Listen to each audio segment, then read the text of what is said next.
Comedy writer Graham Linehan was arrested at Heathrow Airport for tweets. Not threats, not crimes, not violence, tweets. 5 armed police met him as he stepped off a plane and hauled him away like a terrorist because he dared to mock transgender activism online. They locked him in a cell, confiscated his belongings, and slapped him with a gag order, banning him from his own X account. The stress of it was so severe that his blood pressure spiked into stroke territory and he ended up in the hospital. You can read his own account on his Substack, including links to the posts that got him arrested. And again, they're on his Substack because the government told him to stay off of his X account. Now think about this for a moment. In modern day Britain, a comedy writer is treated worse than a dangerous criminal for making jokes. Meanwhile, knife crime soars. Women are harassed in public. Actual predators slip through the cracks, but police resources are being deployed against a man with an X account. Here is where he says that he looked at the single bail condition is that he not go on Twitter. That's it. No threats, no speeches about the seriousness of my crimes, just a legal gag order designed to shut me up while I'm in the UK and demand I face further interviews in October, which is hopefully something that a good lawyer can help him gain back. This is probably why he posted it on Substack, because the government told him to stay off X. Now, recently we spoke with Graham Linehan. Also, I've read his book. He is someone I deeply respect, and not just because I love the It Crowd, which he was one of the founding writers of that as well. He's not just a writer. He's one of the few who are willing to stand up to this authoritarian madness, and now he's been punished for it. So today, in light of his recent arrest, we revisit that conversation. Now, watch this if you will, and let us know if you think that this is a man who merits police attention. Well, my next guest was Irish comedy royalty until he spoke out against transgender ideology, and then his name was Mud over the last 6 years or so. Graham Linehan is the writer-producer of big hits such as Father Ted, the It Crowd or the IT Crowd, which we argue about all the time in my house, how to say it. He says that both are right, so he won't let me be right on this one. Well, he spoke out against men and women's spaces, and then after that, he couldn't get big-name actors whose careers he made to call him back. He couldn't get work. He was the modern-day Job. He lost everything. We see him now speaking out against this on X. He gets a victory lap as it becomes acceptable to say that transgender ideology was oppressive to women, and he joins us today. His book is called Tough Crowd. It is a really delightful read. Graham Linehan, it's a pleasure to meet you. Thank you for coming on Redacted. Thank you. Thank you for asking me. So I want to let you know that I really loved your book. The IT Crowd is a cult classic in my house. It got me through a time when I was really sick with my first pregnancy. So tell us about how you had such a really great career and how the rug was pulled out from you for what we would call wrongthink. Yeah, well, I think I would have a good argument that I was probably one of the biggest sitcom comedy writers in the UK. Just before I got cancelled, one of the final things that happened to me before that was I got a Lifetime Achievement Award at the Comedy Awards and a standing ovation. So things couldn't really have been better.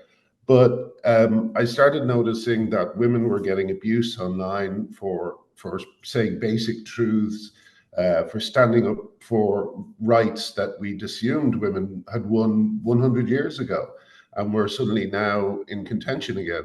So I started talking about it, thinking that everybody would see the bullying, everyone would see the harm to children, everyone would see the destruction of women's rights and help. And instead, I just kind of found myself alone.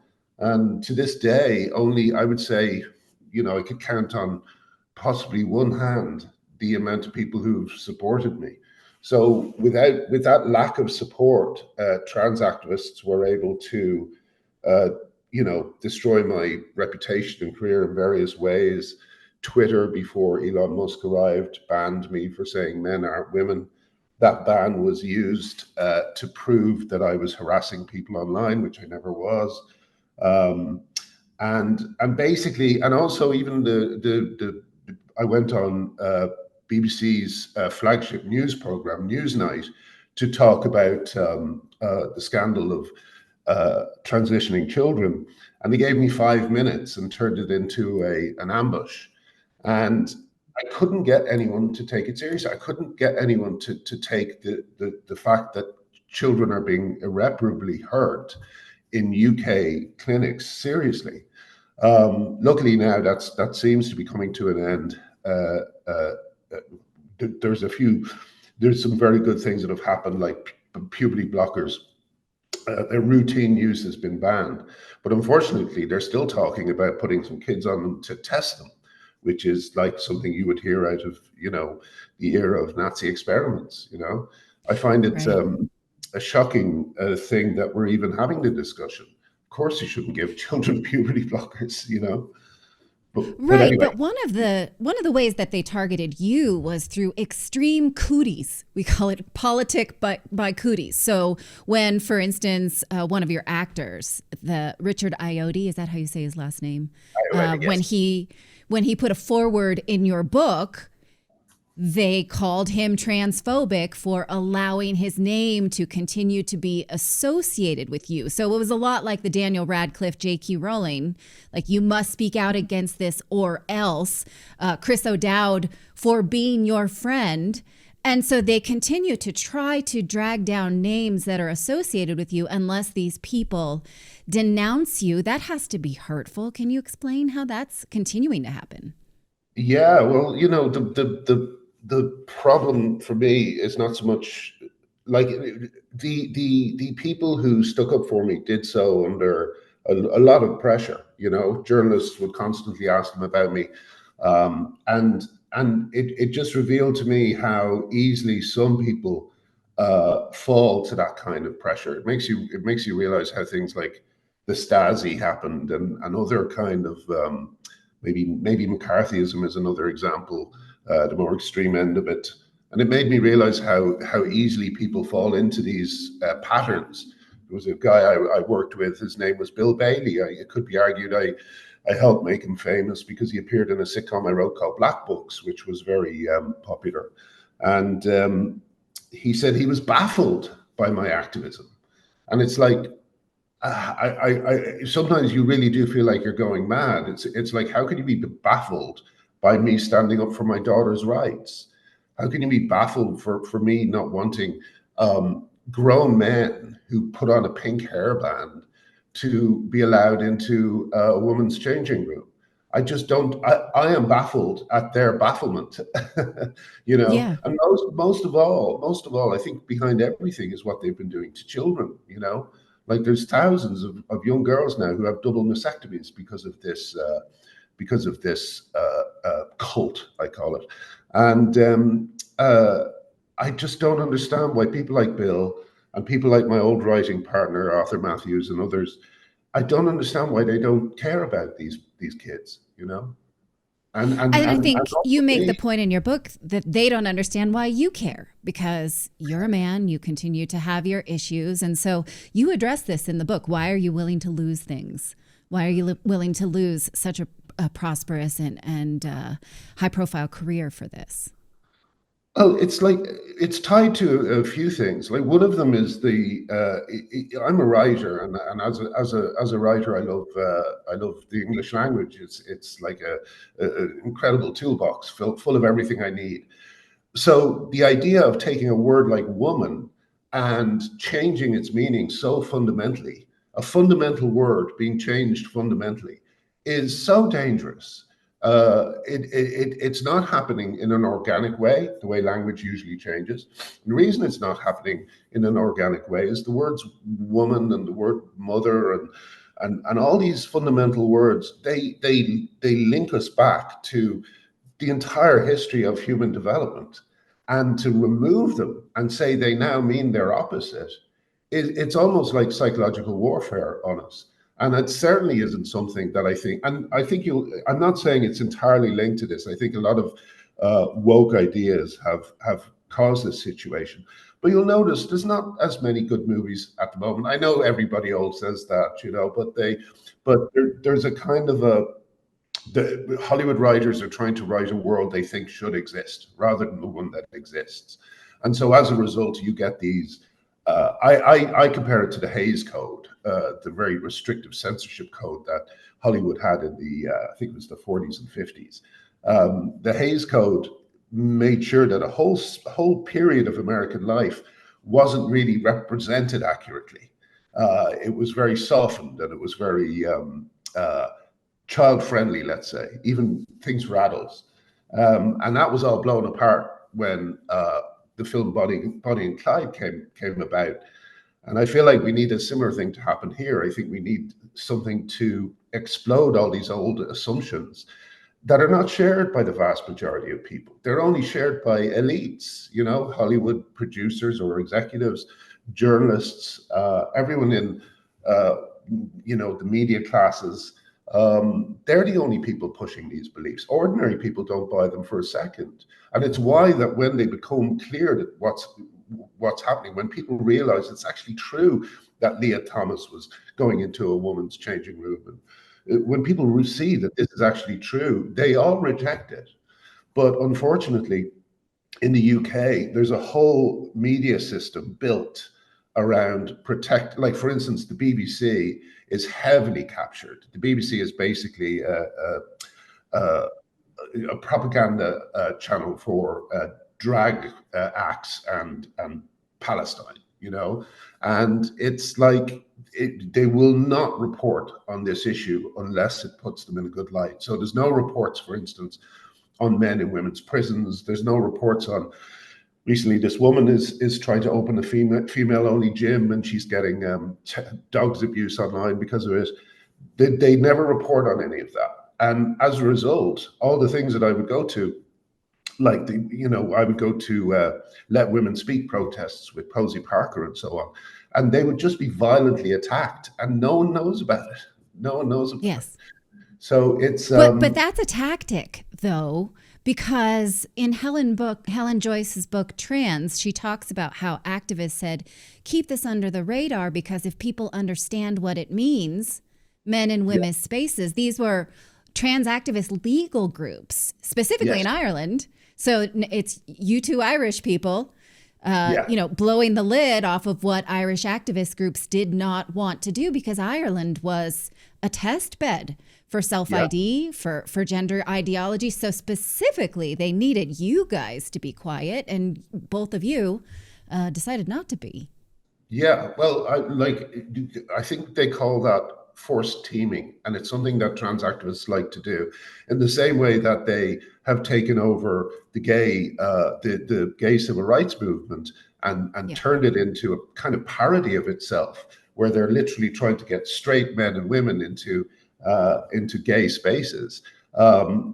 They've done that, but also I remember, I'm not sure how conservative this show is, but my ex-wife and I, we had a first pregnancy that was complicated, and the child would have been born and only lived a few minutes. So we elected to have an abortion. And we campaigned for abortion rights in Ireland. And I remember being at one campaign. Now, consider that Irish women have been waiting for years just to have this conversation.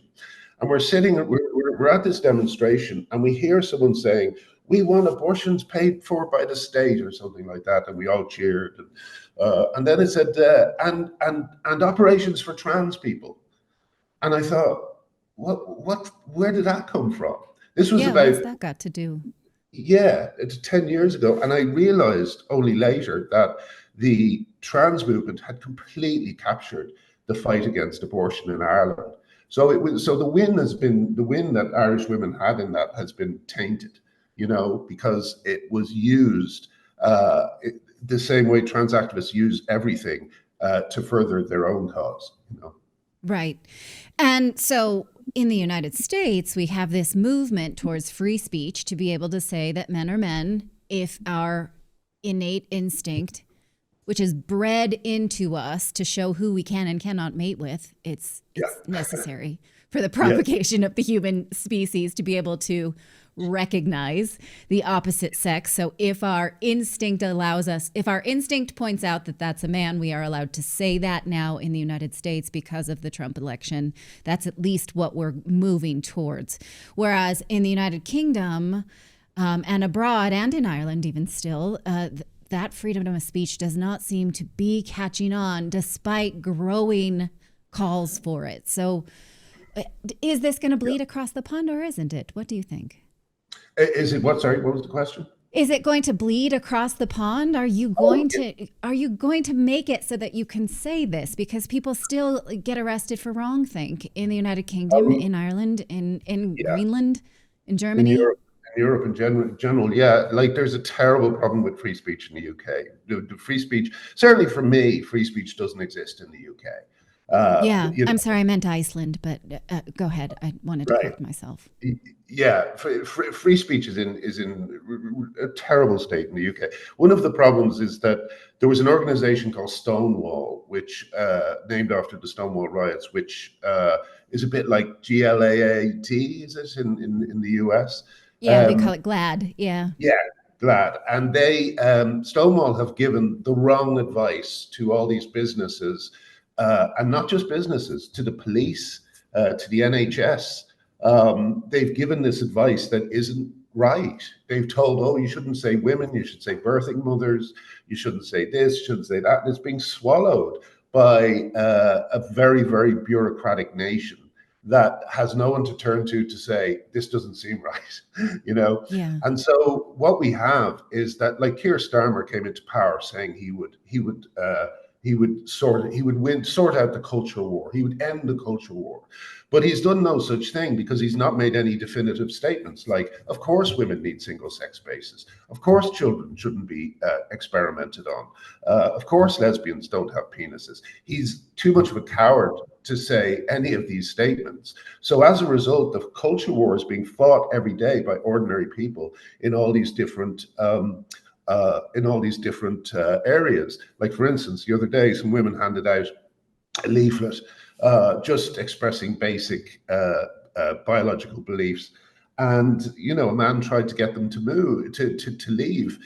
He thought he was following the law. They knew they were following the law. And it's just a mess because we have a lot of people, and I would include the celebrity class, the people who are, you know, supposed to be communicating to the public. We have a lot of people who simply are too frightened to tell the truth because their privileged kids will get angry at them, you know, because the only people who support this stuff are people, very, very privileged people. Right. And so tell me what you think this means for comedy, the ability to continue to write comedy, which is necessary in any free society. In any society, I'm going to say, and how this allows for something that society clearly needs when our language is policed. Yeah, well, I think comedy acts as a kind of a pressure release. When we can't talk about things, it really helps to see it represented in some way on a screen. And of course, it's a very healthy thing. And I know you and I would both remember that time when that didn't happen all the time, but every so often you'd see a really good comedy, you know, and that's just died. And I think the reason it's died is because for comedy to work, there has to be a background of normalcy. You have to say, okay, this is what life is supposed to be like. So the comedy acts as a kind of a contrast to that. So if you're saying that, oh, actually, there's no such thing as normalcy, you know, men can be women, women can be men, gay people can be straight, then you're no longer able to make comedy because there's no reality to subvert. So again, the fight against this for me has been existential because you can't be a feminist or a feminist ally if you can't be a comedy writer, you can't support your friends, no, you can do none of this stuff in a world where there's a group of very violent activists and very captured politicians carrying out these ridiculous commands. Yeah. For me, I'm just going to share this because we're talking. I was a very liberal person too. And the trans ideology is what broke my subscription to the Democratic Party. As soon as I realized they're hurting children and they're lying to us about it, they're couching this under gay rights when it's actually homophobic. And they have a strict adherence to the biopharmaceutical industry, and they're creating lifelong pharmaceutical patients. What else is the Democratic Party lying to me about? And it was a house of cards. And that led me to, I'll just continue to share because we have time, that Obama droned children in the Middle East. And I thought he was so cool for being Black. That Black Lives Matter is ignoring the real violence on Black people. That there is mass immigration that's trying to usurp an organized society in order to, I just, all of it came crashing down on me. And the career I thought I had as a liberal journalist, someone who was really going to show him, was not based on research. And it has completely changed my identity as a liberal person. And I lost friends, people who I thought, oh, well, if you see this data, I could just keep going on, the green agenda, all of that. But what I have is completely different. It looks different, and I believe in it. And I'm committed to, if I see something that changes my paradigm, to looking at it, even if it's uncomfortable.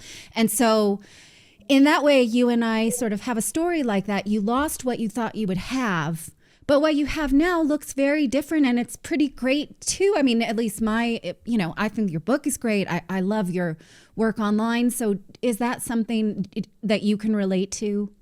Yeah, well, absolutely. I mean, it's a terrible thing when you realize that you yourself were a kind of disinformation node at a time when you were sharing stuff that you just you presumed it was true because you liked all your friends and they were the ones telling you it was true, and their political beliefs, you shared them and so on. I've been through the exact same process as you, and but I think that it would be nice to have an ordered life, and I think a reason why people don't want to get into this debate at all is because they know the same thing will happen to them, that their lives will be changed forever. But for me, the thing is, I could not live with myself if I thought I wasn't doing anything about these kids being hurt. As you say, these kids are being irreparably harmed, and it's not just the pharmaceutical industry, the plastic surgery industry. To see the left clapping like seals in support of a movement that enriches plastic surgeons and big pharma, that's not liberal. That's not progressive. They're just lying. Right. It's not good enough.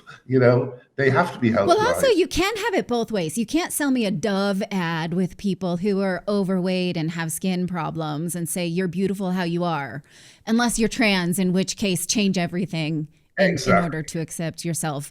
It's very duplicitous, and I don't think I had seen that when I was applauding, the Caitlyn Jenner I just thought, well, that's great. They want to do that. Whatever. I did not see what this would do to young people. How much of this, of the opposition that you get, happens in real life? There's a story in your book that I literally was laughing until I was crying about the man who kicks down the bathroom stall. Because can you tell that story? Okay, because literally I couldn't see. My eyes were totally closed from laughing with tears. Well, I was just trying. I put that story in because I wanted to point out that throughout my whole life, I've been fiercely defensive of artists on stage, people who are, taking a great risk. I feel like I've always felt this. Audiences should be quiet, and they should listen attentively, and if they don't enjoy it, they shouldn't clap. That's the job of the audience, Right. but like there was a guy in front of me who was shouting back at everything these comedians said, and it was a scripted comedy. They weren't, you know, after a while it was just impossible for them to deal with it. So so I just shouted at him to shut the f up. And In a comedy have to club. back up to it. I went straight. I started there, and he followed me into the loo and kicked the door down. We just ended up staring at each other because neither of us wanted to fight. So, He sure told you. And the way you tell this story is like he kicked in the bathroom stall. You yeah, stared each other down, and that was that. But you did have to wonder, are we going to go to fisticuffs yeah, over yeah. just me telling you to shut up in a comedy club? Well, I really want. Okay, he tells this story brilliantly in the book and many others just like that. So once again, please do seek out the book. Now, I started this conversation by saying you're a lot like Job in the Bible because you stood to your beliefs and it cost you everything. But Job gets a life back and it's a new life. It's a different, you know, it looks different. So can you tell us what has come about in the fact that most people now agree that you were right all along?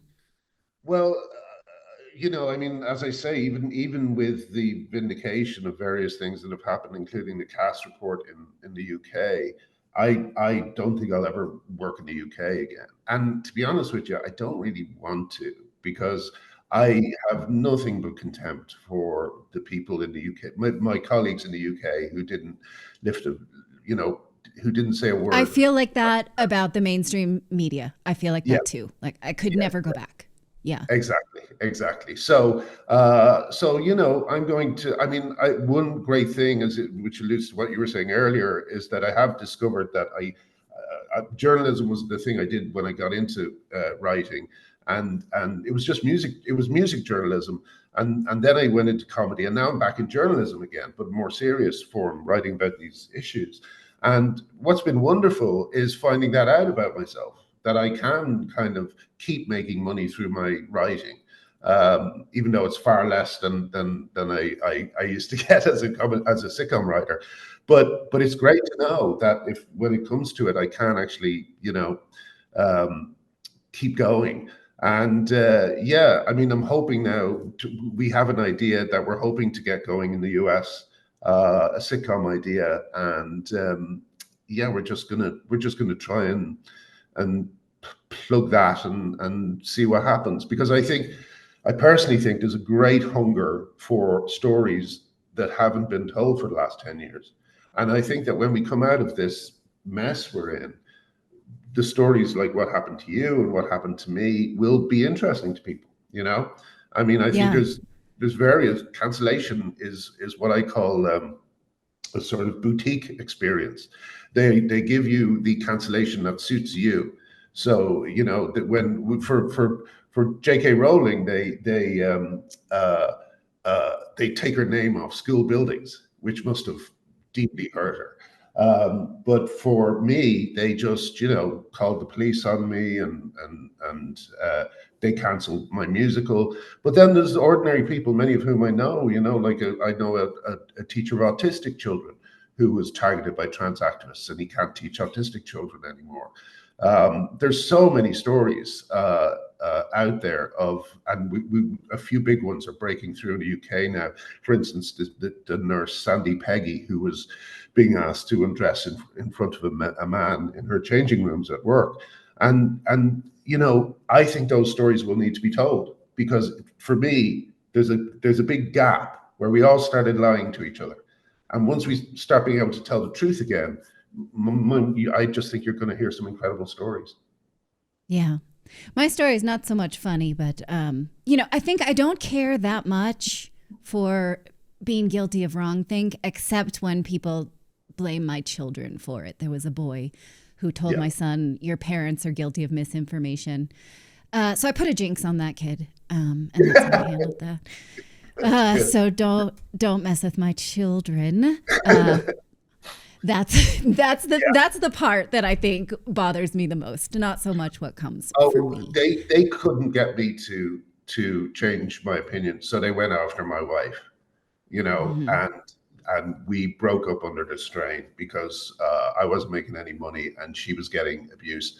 And that's what they do. If they can't get you, they come after your family. You know, I genuinely think that trans activism is a form of domestic terrorism. You know, and like in the UK, there's only about, I would say, 10 guys who are causing all the toxicity and all the viciousness and all the kind of worst. These are nothing to do with trans people. These are just con men, predators, and they've all found a way to connect on the internet. You know, Yeah. and if the police took them seriously instead of the women who they're trying to attack, then England might be livable. But at the moment, it isn't. Yeah. Well, I appreciate you sharing your story with me. You can follow at Glinner on X, or again, one more time, the book, Tough Crowd, How I Made and Lost a Career in Comedy. So I wish you the best. I have been a fan of yours since I picked up the book last year. And yeah, it was a real pleasure to speak with you. Come back on Redacted anytime. Oh, thank you so much. It was lovely to speak to you too.